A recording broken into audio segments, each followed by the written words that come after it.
Welcome back to another episode of the Hustle Nation podcast. Today, we've got a real treat. Our friend Matthew Hunt is in the house. Matthew is an entrepreneur, coach, speaker, and founder of Demandy. Matthew has amassed a large following on LinkedIn because he helps CEOs solve a real problem. Specifically, Matthew and his company help busy B2B founders, CEOs create all their snackable content for social media platforms like LinkedIn, and all within 1.5 hours each month. Sounds pretty nifty to me.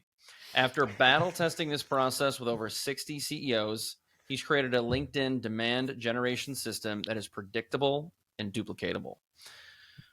Matthew, welcome to the show. Really excited to learn more about what you have going on over at Demandy. Thanks, man. I love it. I love the radio voice too. It's awesome. That's a face for radio if you're watching. It's a face for radio. Me too. That's all right. Unfortunately, now all the radio and podcasting also has video, right? Yeah, right. Yeah. So I've been following you for quite some time. I'm going to probably go back 3, 4, 5 years, and you've become more and more on my radar because of the big thing you talk about, which is your snackable content. So obviously very visible. And because of that, and because of the vertical content you're creating, very attractive. Tell me a little bit more about your journey and how you got to where you are now, because based on your profile, you've been a founder for quite a while. Yeah, sure. Well, I think I'm one of those entrepreneurs that backed into it. I never set out to be a business owner. However, looking back, if I really was honest with myself, I probably always was. And I think you can always tell if you are one or not, is if you're pretty good at solving problems. If you're a problem solver and you like fixing things. So if I look back earlier in my career when I was had a job, a job, I always tended to move towards management or leadership when I was always looking to fix things. And in fact, I'd bunt heads with pretty much every business owner or boss that I worked with because I never understood, hey, Mr. Boss, this thing is broken. And if we just do this thing, it's going to make things a lot easier. And, and so we didn't always get along with my bosses to begin with. But over time, as I've matured and been humbled a little, one thing I've realized as being a business owner was they weren't dumb. They weren't stupid as being a boss. What I didn't realize is there's sequencing, and you can't fix all things that you need to fix in a business at the time that you want to fix it, right? So, and now being a business owner, 3-time business owner over the last, 12 and a half years, I've realized, it must have been so painful for these individuals to know that parts of their business was not working or flowing the way they want it to, or know it could, or that it should, and they still couldn't fix it for insert all kinds of different reasons. And so, looking back, I go, they were much smarter than I probably ever gave them credit for. Yeah. Like every team member, they always look at the boss and they go, what an idiot. It's amazing. And it's interesting, the piece there where it is really a balance between, perfection and progress. Yeah, totally. Right. I think a lot of times people are so focused on everything has to be perfect. And so they don't act, they don't move, they don't make that progress. It's so right. If you're trending right in the right direction and you give yourself enough time, you will get to where you want to go. And it's never going to look exactly the way you want it to be. But you're right. Looking at the trends and having a long time horizon is so important. It's just important for your mental well-being, but it's also important for your team to develop that too. And also for your clients or your customers, the trend is really important, because it's going to be all over the place. It's going to look like this, but if it's moving in that direction, and what's amazing, if you hit the right trend, I always tell people, I was not a very good specialist or manager or leader or business owner. But what I did get right was I was on the right trend for a number of years. So when I started my first agency, to go back, how did you start?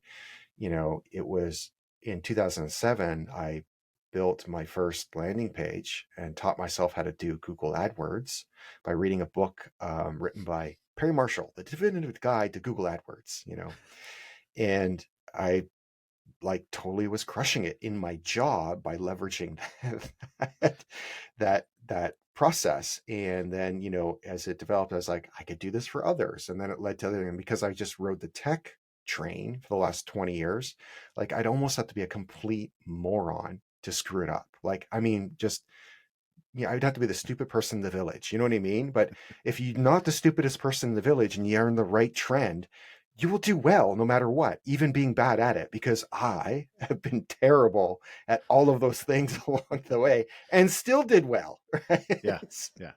So there's hope Yeah. for I think, you. If you're the yeah, stupidest person in the village, hit the right trend, you'll be all right. you might be being a little But humble people there, will but that's hire good. you because they don't want to do it either. Well, or they just don't know. So, like, for example, this is what's even interesting about I've had 3 agencies now. And what's interesting is, so one was in search, like marketing, SEO, pay-per-click, small businesses for the first 4 years. Then I did the same thing, but for enterprise. And the other reason I switched was because I had the epiphany of like, it's the same work, but you can charge about 50 times more, right? So instead of 5 grand per month, you can charge 50 grand per month. You're like, that's a better deal for the same work. Why not move up market, right? But what's interesting between the first one, the second one, the third one is the first agency, nobody had the skills yet. So when you were hiring people, you couldn't hire people who were in SEO. You couldn't hire someone who knew how to manage pay-per-click ads. You had to train them and teach them. So it was a really different problem. But fast forward 5 years later, now we're 15 years into this. You can hire amazing talent who is fully trained, who has all their training wheels off out of the gates and hit the ground running. Like nothing could be easier than building like an SEO agency. There's a million SEOs or people who know how to use Google AdWords or Facebook, and they've already done it on hundreds of businesses and made already the mistakes. Like how easy is that? So, Matthew, you work with a lot of leaders, obviously. What Mm-hmm. are some of the issues that you see as a recurring theme with these leaders, whether it be with their personal brand, with leadership within their company? I'm guessing that there's a couple of reoccurring trends that you see with most of your clients. Yeah. So most of our clients know they need to create content and have a presence online today with short form and long form content, just like you guys are doing it right now. Like everybody gets it. And most of the time they even know how to do it or what good looks like versus bad looks like or what their preferences are. Their biggest obstacle every single time is time. They're busy people. So that's really, what it is. Like the major thing why people use our services has less to do about the ROI that it's driving as opposed to the ROT, because return on time is way more important to them. So, like a simple formula, just figuring out is this. It's like, let's just say, you just ask the CEO, like, what's your effective billing rate, assuming that you did hourly billing? Nobody does it because there's like, that's not a good plan of finding leverage. But let's just say you did. They're like, yeah, $500 an hour. Okay, that's a pretty reasonable number for an executive or a coach or a consultant to charge. It's very standard. You'd say, okay, well, how long is it going to take you to create your Snackle content every single day? Like, well, and they're going to be like 30 minutes to an hour. That's about what it takes. Like, it's never just 5 minutes. You got to get in the zone. You got to think about it. You got to do all this other stuff, then you got to like optimize it, find the image, the GIF, like, there's stuff that needs to be done. Mhm. So if you're actually going to commit to it, which they know they need to do, they need to commit to this to make it work. They're going, well, that's like 20 hours a month, like 5 business days a week, right? 20 hours a month. Even if they batched it, it's still going to be like a day. Well, that's like 10 grand worth of their time that they could be applying to something else or finding more leverage. So I go, well, look, with us, it's $2,500. You just saved yourself $7,500 right away. It's a good return on your time. So once they get that concept, they're like, oh, I'm in. And then all the other side benefits come with it. And the side benefits that come with it is like, look, they're going to get media trained and be held accountable. Because the reality is, until someone holds you accountable, until you practice something, you're not going to get better at it. And just the fact of getting interviewed on a regular basis with someone who's prepared privately in a setting makes you a more effective communicator. And when you become a more effective communicator, everything in your life gets better. Your relationships with your kids get better. Your relationship with your partner gets better. Your relationship with your team gets better. You keep your team longer. You train your team better. Your relationship with your clients gets better. You get more upsells, right? You become a better, more effective communicator publicly. Bigger opportunities come because now you're a lean, mean, soundbite machine. Who do you want to have on your podcast? Someone who speaks well, who's entertaining, who speaks in sound bites, who makes complicated things simple, right? Like, where do you think that comes from? It comes from practicing in private with an accountable coach, with like someone who's going to hold you accountable. So the next biggest benefit is they become media trained to become a more effective communicator. The other benefit is they get to publicly test their messaging to their ICPs in public. And it's not only necessarily even their clients, like there's side benefits of like keeping your team in touch with your team. The reality is most leaders are so busy that they're not spending enough time with all the people that matter in their lives, like their team, like their managers. But if you multiply yourself and put it on the internet, everybody's secretly creeping you. They're watching you. You're the leader. You're the CEO. You are the founder. So if we duplicate you and more consistently get you out there in the web publicly, then people consume it. It feels like another touch point. So it feels like you're spending time with them. You're doing training without having to do training, right? And then at the same time, you might print out, because you sent out 240 to 365 messages in a year, you're going to find that you discovered 24 to 30 amazing unicorn posts. And what I mean by unicorn posts, it means it spoke perfectly to your ideal audience or your ICP, where it hit them in the heart, the gut, and the funny bone. And then now you can peel and stick it, and it becomes an evergreen piece. You can use it for sales enablement, emails, newsletters, themes, inspiration, all kinds of other places. And next year, when you restart, you're now starting on a foundation of growth where you're building upon unicorns versus building upon donkeys. Like, social media is here today and gone tomorrow. It's about testing. It's about top of mindness. It's about building your audience and your following and building trust. And so the reality is, we just want to do this. We just want to build trust and community with our people, internally, externally. Anything that creates leverage to do that, we win. And so once you start understanding these principles, because these are principles, then you can start applying what we bring to the table, which is the frameworks on how to make it better, faster. Because we have the frameworks and thinking on how to do it, on how to do the prompts. And then we can get into, like, obviously with time, we talked about this a little earlier in the podcast, if you're trending in the right direction, it compounds and gets better. Because the more and more you do it, each month, day, year, it gets better and better. And even when our clients first come on, I always tell them, like, if you make a win, like, everybody comes in, they're like, I want to make more money and I want the ROI and I want the return on investment. And I want to be, Gary V, like, insert whatever weird aspirations that everybody has in their head. It's like, most of them are totally like ridiculous and not possible, mostly because they're just learning how to run their own damn business. Like, they're getting their training wheels off. Like, they don't know. Yes. Which is totally okay. That's fine. I didn't know. It doesn't mean that you shouldn't share. We should share and just be honest about where it is. And this is the same thing what we teach people of, like, when they're creating content, the biggest mistake people make is they try to give advice instead of sharing experiences. And that's the fastest way to get canceled and shut down and look like a dum-dum, is to give advice. They try to be like the Simon Sinek's of the world, right? One of the things your platitude quote's not going to work, buddy. Yeah. What I think is interesting, one of the kind of terms you threw out there that I think a lot of times people don't think through is your return on time. Return on time. So many people talk about return on investment, and this is what I need to do. But so many people realize that your most valuable thing in life is time. And so many people are wasting it on things that they're not qualified to do. They don't like to do. They're not ever going to be greatly skilled at it. And so but they're too, proud, or just haven't thought about using people that are going to be 10 times better, 10 times more efficient, so they can focus on the things that they bring most value. The people who make the most money or appear successful, if we're going to assume that that's success, everybody's different. I don't really actually think that's success personally for myself, but most people do in the world are like, yeah, this person's successful. Jeff Bezos is successful. He's the richest man in the world, or whatever. You get the idea. One of the richest. Yep. But the people who do that are the best at finding the most leverage, and they're the best at managing their time. If you look at the universal of, like, why are they more successful, they've mastered that better than you have. And they've also mastered leveraging people who are smarter than them. They hire people who are smarter than them. They are always the dumbest person in the room. So they've mastered their time, they've mastered leverage, and they've mastered hiring really smart people. They're not trying to be the talent, they're trying to be the best talent scout. It's different thinking. And so if you can master those things, those principles, those laws, then it doesn't matter what you touch. 99.99% of the time, you're going to be super successful in what you do. That's it. That's all you're trying to figure out. Yeah.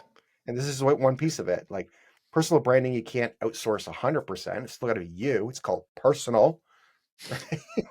But but most of it you can outsource.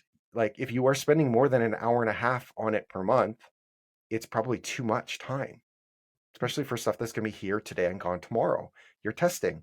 You're going to post 365 posts in a year, one per day, and you're going to get 36 that are unicorns and the rest are going to be donkeys. Like, what are you doing? You know what I mean? Like, it's an exercise, an hour and a half, an hour to co-create it with someone who's really smart, with a good copywriter, someone who can go do the tedious stuff, 30 minutes to approve it, move on. There's other more important things to do in your business or in your life. I love You know, that. and eventually you can spend more. Like it may be you're Gary Vee and then you start documenting, you have a team, but most people can afford that. Like when you look at like Gary Vee or you look at like Alex Hormozy or any of these people and you actually dig into the books, Tom from, you know, all these shows, they're spending, you know, between $50,000 and $100,000 per month just documenting their own stuff with their team. And that's not also realistic. So yes, there's time, but there's also like realistic budgets that you can afford in your life. So you have to realize kind of like where you are. And I think for most people and their goals, most people change their lives if they just get more consistent on a regular basis with their existing warm network, because they already have a network. They already know people who know them and like them and trust them. They just need to remind them that they exist. And so just being consistent gets you more referrals, more business within that network. Like a lot of times, even when a client starts publishing with us, that's the first thing they experience. They're like, "Oh, I just got like 3 referrals because they said they saw my stuff." It's like, well, yeah, because you weren't posting before. You posted and you ghosted, or it was inconsistent. Like you don't know what's going to connect with people to or when. And then the other one is like sometimes they'll even hear like, "Oh, I just got this guy. I spoke to him 2 years ago. I forgot about him, but he came back into my, you know, pipeline. Or I worked with this guy at this company and they canceled us, but now he's at a new company." It's like that was work they had already done, but they didn't get to capitalize on the work that they'd previously done because they were not consistent. And so I always say this to people, it's not even about the content being great, because consistent B plus content outperforms, you know, inconsistent A plus content. And so many of them let perfection get in the way of progress. You know, this 80% of done is better than not done. And I had to learn that lesson myself. I lost 2 years of growth in one of my agencies because we couldn't get to our own marketing. And I couldn't get over the fact of this because I was a marketing agency and I I was like, I'm not outsourcing my stuff to another marketing agency. Like, what does that say about my marketing agency? Like, how embarrassing. So one, I was ashamed of it. And then two, even when I did it, like was wanting to do it, I always hated like what they did. It didn't feel like my voice. It didn't feel like it was on brand. It felt like all of these things. But eventually, after 2 years of not getting it done, and my one of my co-partners said, like, "Yo, dude, like we're not getting it done." And it's the common story, the cobbler's kids goes with no shoe story. Like I was so busy taking care of our team, so busy taking care of our clients as the number one priority. I was bringing my leftovers back to our own stuff. But once I hired a company, then I had to be accountable because I was paying them. It's amazing what happens when you pay someone a decent amount of money. All of a sudden you're like, oh, I better do my homework. But when you don't have to pay anyone, you ignore it. And then did I like it? I hated it. But at the end of the day, we grew.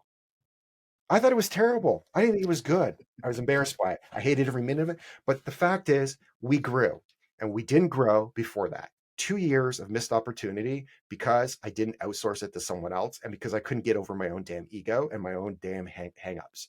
And this is a common story that many, many, many people are going through on a regular basis. In fact, my number one client is other marketing agencies.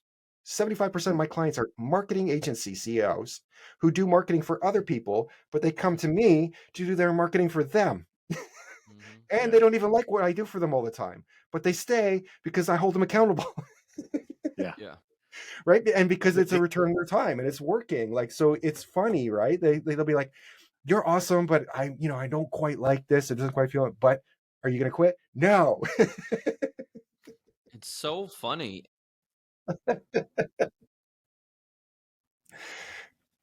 Yeah. Yeah. Totally. Totally. And someone who holds them, because the breakthrough is often, it's like, it's kind of like if you think of like, you're pushing the big boulder up the mountain and then you get to the top of the mountain, but it takes all the way. And then all of a sudden that has that snowball effect where it just rolls down on its own. The problem is people push it all the way up. They get right to the top and they give up just before they get over that edge. And that accountability partner really helps you get over the edge. And then it starts rolling. And the reality is that the time horizon is not very like long for most people. And so I always look at it like this, like, if you're talking about what your goals are in the next year and what success looks like, you're probably focused on tactics. If you're talking about your goals in 2 years, you're probably starting to think about, a little bit of strategy. If it's 3 years and beyond, it's vision. It's probably vision. And you need the vision to carry you through and be anchored in that. And there's a really good book about this written by Cameron Herold, who's a client of mine. It's called Vivid Vision. And it's a fantastic book. Every entrepreneur should read it. It takes maybe, like, honestly 2 hours on a weekend to read it. And it just helps you get this vision clear and extend your time horizon. Because if you have a longer time horizon, you'll be more patient with it. It goes back to the same stuff with, like, when Bill Gates said, we greatly underestimate, what we can get done in a decade, but we greatly overestimate what we think we can get done in a year. It happens every single time. It's a time horizon problem. And so it's the ability to extend that time horizon. And those that have that vision and that anchor and can push through. And as long as they're on trend, like we talked about before, in the right trend, they'll eventually go. And as long as they're working on things that are evergreen. So you just ask yourself these filters. Will this work today? And will it work in 50 years from now? Yes. Did it work 50 years before this? Yes. Personal branding has always been a thing. It's done differently in different formats, but it's all everyone has a personal brand, even if it's just like a private community. Like, look at, like, even personal branding in, like, private communities, like golf clubs, ski clubs, supper clubs, the yacht club. Your personal branding, you're going around, you're networking, you insert whatever. This is just done publicly versus it doing privately. It's always been there, so it's evergreen. Okay. Two, the more I do it, does it get better? Yes, it compounds. It leverages the law of compounding. And like Einstein said, those who understand compound interest earn it, those that don't pay it. He also called it the eighth wonder in the world. We should be paying attention to this. This is a law, a principle, right? And so if you use these as the filters, like, is it evergreen? Does it compound? Does it provide leverage for me where it multiplies me and gives me a better return on my time? If the answer is yes, yes, yes, then you should do it and invest in it and not think about anything else. Everything else is a side benefit that's better. And if you could say yes to those things, then there's no reason why you wouldn't invest in it. You have to be literally insane not to. Amen. Or you're really irresponsible for your own life and for your company's life. Because I believe, mark your words, people are waking up.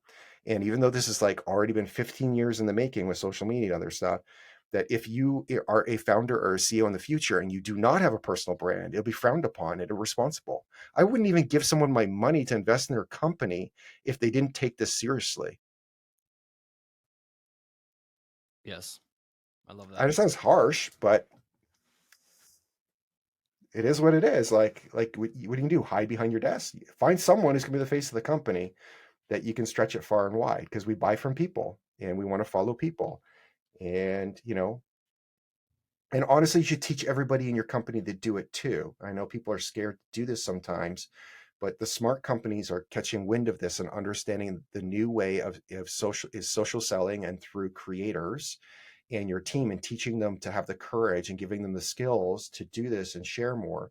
Because the reality is, if your team just shares your messaging, if they just literally say the same thing you say, but they do it, you will attract infinitely more net new people. Why? Because it wasn't you. Like, there are people who are going to get on here and they're like, I don't like the tone of his voice.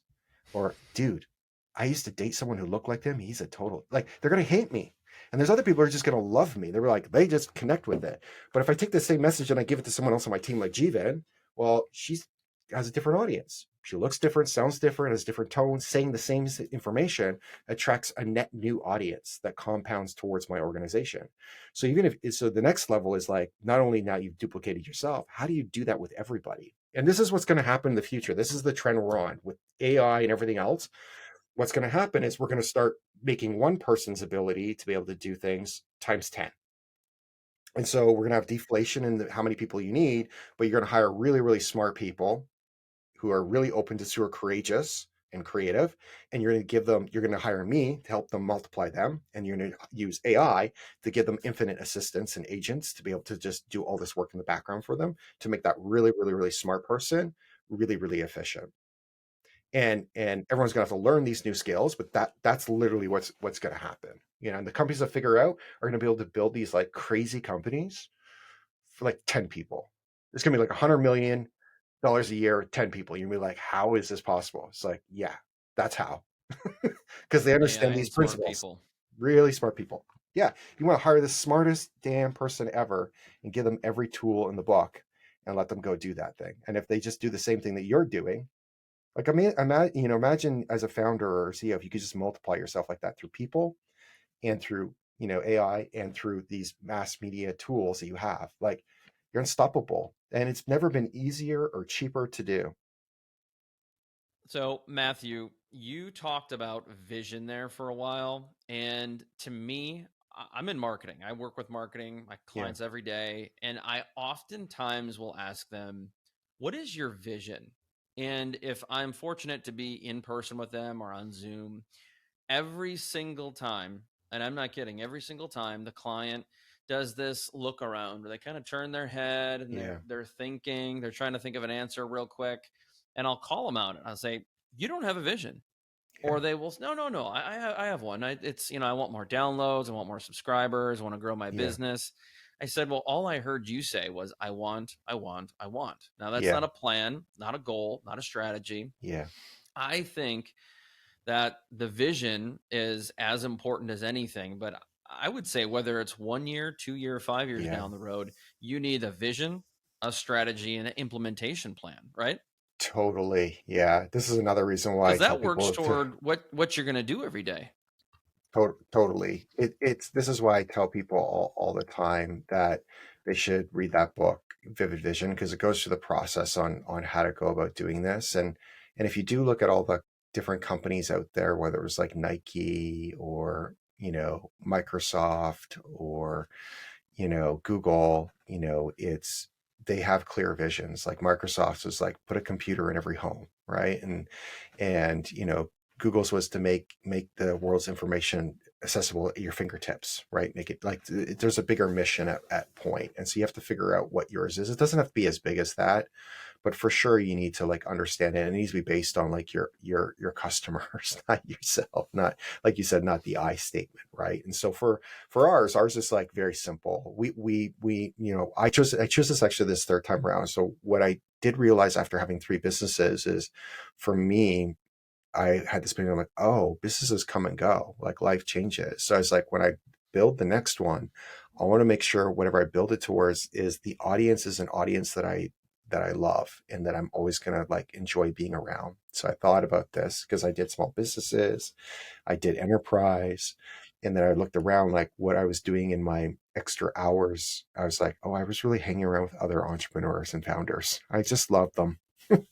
I think they're just a special people, and I just think that these entrepreneurs, and particularly the ones who are building B2B businesses, I was really kind of hanging out with, that made my friends. I created my own communities. I was going to these other things. I was like, I just love these people. Like they're just amazing people, and like all entrepreneurs, they're in pain. They're doing so much, right? And the stories are similar. And so I was like, okay, whatever I do, I think no matter what I sell, I could probably build a trust and community with the group of people that are B2B business owners. And I think from now to the end of my career, no matter what, if I as long as I speak to them, I'm going to be good. And so that was a choice, right? And then for this company, as we went through and I was discovering this, the way I discovered even the product was I actually just came up with a couple ideas that I didn't build anything. And I went to my network and I said, here's the thing that I'm thinking of building. It's in beta. Do you want to pay me to do this? It'll be half the price that you pay me, right? It was like I said $1,300. I was like, it's just me and an EA. And what was great is when you get the fact check and validate it with them voting on with their wallets, right? Which is good because if people aren't going to give you money, there's no point in building anything. I had no landing page, no nothing. We went through the process. It was a bit clunky, but because you insert the word beta, everyone knows it's going to be like not perfect. And so they got more value than they got for the $1,300 per month to do it. And we worked the first year, we just kind of worked through it. It was just me and the EA and got like 20 clients doing this. I was like, okay, I think it's time to hire a team. Then we start going about the vision and so for our vision, we started realizing, okay, look, successful entrepreneurs in the world make the world a better place. I truly, truly believe that. They literally, they move the economy. Like what would we do without our small business owners and our entrepreneurs? What will we do? Like, how many jobs has Google created, right? How much more better is the world because of this, of a search engine? Like, this is important. The problem is, there's a lot of anxiety with the CEOs, and the founders who do this. There's a lot of highs and lows. They're stressed out, right? And if we can remove some of that stress for them, they're going to be clearer and happier and more successful. And so what could be our little part that does that? And this is where we found our little carve, our little niche. And this is why we talk about return on time. This is why we talk about these greater principles and not really talk about necessarily about getting more business, more clients, or more about you and your brand. It's a different approach to everything, but that's what makes us unique. And now, because we have a mission that's a greater purpose than just making money or getting more clients or making the next viral post or whatever, insert silly thing, is going to last longer, and it's going to allow us to create, a bigger picture of what's going on. So I hear you on vision. Yeah, yeah. No, it's just maybe I'm realizing as it's becoming more important to me as I have a personal vision, I have business vision for things I want to achieve this year, not Yeah. just goals, but 2023 will have been a great year if I achieve X, if X happens. So I Yeah. love that. I want to transition though a little bit to why personal brand. And before I do that, I tell a lot of my clients that, and when I'm speaking, I often say personal brand is important because of this. And one of my statements is, my reasonings, I should say, is that as a consumer, me, Chris Burns, as a consumer, I Yeah. don't really have any type of emotional, physical connection to any brand. And I've challenged people in the audience, and some people will say, well, I like Apple because of simplicity and durability and the UI UX. And I said, well, that's great. You like Apple. You said you like, but do you have a connection to that company? Do you feel physically or emotionally connected? And the answer is always no. And so when I look at the people that we are, the businesses we're connected to, it's usually someone in the business that you're connected to, and Sure. it's based on a personal brand. So you named Gary Vaynerchuk. I certainly feel that. Anybody from the Shark Tank, big fan of Tony Robbins, et cetera, et Totally. cetera. And what I've always said is, I think so many businesses get this wrong in that they try to sell a product to an audience they don't have. Rather, when you build the personal brand, if you have that audience and you have those advocates, they're going to want to do business with you as a byproduct because you've done nothing but add so much value to their newsfeed. Do Totally. you think your clients get that? I mean, do they understand that outcome, and what are some of the other benefits that they want to do this with you for? Yeah. Well, there's so many, and we can go down the laundry list of them all. But I think the first point that you made was important, and you can prove this just simply, like, as you can go like, okay, Elon Musk has 50 million followers, but Tesla has 10. It's not that there isn't value in the brand, right? But Yeah. it just shows you like the power of that. And then you can even look at it this and go, Elon Musk cares so much about personal branding, and controlling the narrative and the messaging on how he's seen, that he spent a lot of money to buy a social media network, right? The one where he gets the most attention. Like, that there's a big reason for buying it, right? To have that control where he was losing control beforehand, right? By being edited, or now you can control it. Isn't that's a push a big thing in your favor? So it's pretty freaking important. And companies have been using this for a long time. They just used to do it through traditional media versus new media. Like Warren Buffett has always like had a personal brand. He just did it on panels and at conferences and through the traditional media and the traditional finance channels. Is he super active as a brand yet on social media? No, but he's like 90 years old. Like, of course he's not, right? But fast forward to 2023, this is what we do. This is the new media. Like, where are people's eyeballs and where they are? And so we are in an age today where you need to find leverage, and we're all fighting for attention, and we're all fighting for eyeballs. And the more eyeballs that you can get towards you, the better it's going to be. It's not just eyeballs. It's more about connecting with a group of people, building trust at a one-to-many level with that community. And the reality is, once you have that trust with the community, you literally have a license to print money. And so the old way would have been product first, people second, including with your marketing. The new way is people first, product second. My third business, we talked about this a minute ago. What did I do? I had the relationships already, and I got them to give me money before I built anything. Then I built the product, right? Much better process. Like, trust me, I built this business faster than I built any other business, profitable from day one without building a single thing. No landing page, no website, no business card, no nothing. But I had a bit of a foundation to fall on by having a bit of a community, a bit of influence, a little bit of, rapport with some people. They're willing to take a chance with me with a DM to them and a quick phone call of 15 minutes, calling it beta. Like, that's pretty impressive, right? That's what you can do with that. And so the larger that community is, and the closer it is, the easier it is for you to be able to make money. Now, this leverage allows you to communicate at a one-to-many level as well too. So just like being up on stage, you know what I mean? Like, you're going to be positioned and seen as the expert. This is all you're doing, but you get to do it with your team, with your loved ones. You get to do it with future business. What most people don't understand is it does take time. And so a lot of times they come to this thinking, a year later, I'm going to be Gary Vee. And that's not true. Yeah. You look at what Gary Vee's been doing. He's been doing it for 15 years. He's been doing it with his first business. Like, this has not been an overnight journey at all, an overnight success. Like, he has been doing it for a long time. And even like, you look at Joe Rogan, like, for you guys have a podcast, I always tell people, hey, don't worry about your podcast sucks. Do your first 100 episodes before you even call it. Get 100 in the can. That's just your training wheels to find your voice, to find your rhythm, become a better interviewer, a better host, all of those things. And I go, just go back and look at Joe Rogan's first podcast. Like, it was not what he is today. He is an incredible host. He's very disarming. He's an amazing listener. He has very interesting guests on his platform. That's why Spotify was going to give him $100 million, right? Just to license his stuff on the platform. There's a lot of power in that, but it took 10 years. That just happened like a year and a half ago, 2 years ago. It took him Overnight success. 10 years to get there. So the problem is, he probably did not see very much money for a long time, but he's stuck with it.